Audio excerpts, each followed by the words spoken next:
Welcome. In this lecture, I'd like to go through two examples of graphing two variable functions just to get you started on getting used to what this can actually look like.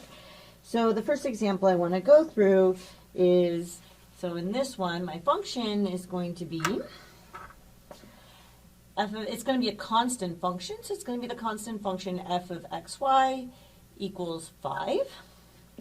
So what will happen, so we have here our x and our y. And then another, maybe z is kind of going up,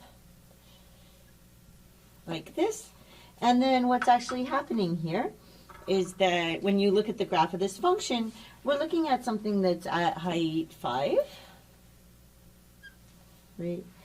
And the graph is going to kind of look like, you know, a plane that's just sitting there, right, at the height 5. So imagine something kind of flat, floating in the air like this. So this is z equals f of xy equals 5. So if I had a point here, you can imagine I could have a point like this, A, B, and then if I went upward, no matter what the point was, I would end up with the point on here being A, B, and then everything here is at height 5, right? So this is AB, f of AB.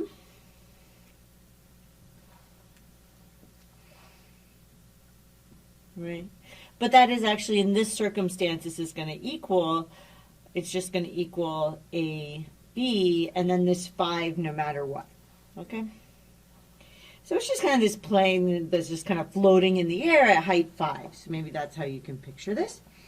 So that was the first example I wanted to go through. And then here's another example I wanted to go through. It's just kind of nice.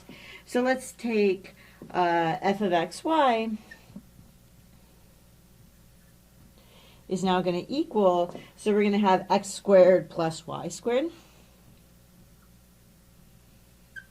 Okay, so let's think about this for a moment.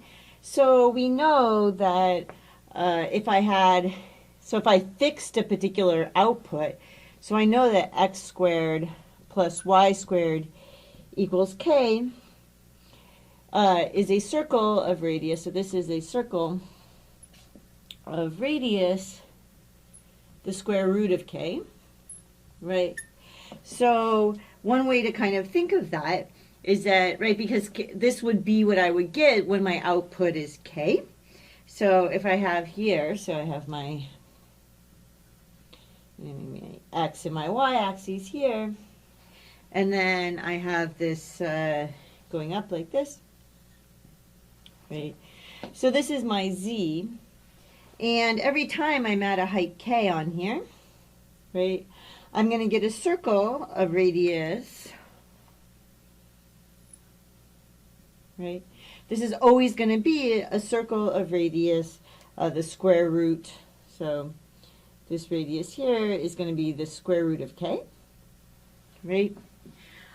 So you can imagine this is going to kind of go like this. So if I have 0, I'm at height 0, I'm a circle of radius 0, and it's just going to get bigger, kind of like this. Okay. So you could kind of figure this out. I mean, you could also create this relationship between, like, you can look at where it intersects when having y equals 0 or x equals 0 and so on. Okay. But I just want to go through these two examples because, so this one is actually something with called, this has, you know, circular symmetry. But just kind of playing like this, like noticing that at each height, I have to have a radius of the square root of k, if k is the height, or something like this, to kind of work through it and play with it can be really helpful in trying to find the graph of the function. Okay, so I hope that it was a little bit helpful, and keep playing, and I will see you in the next lecture.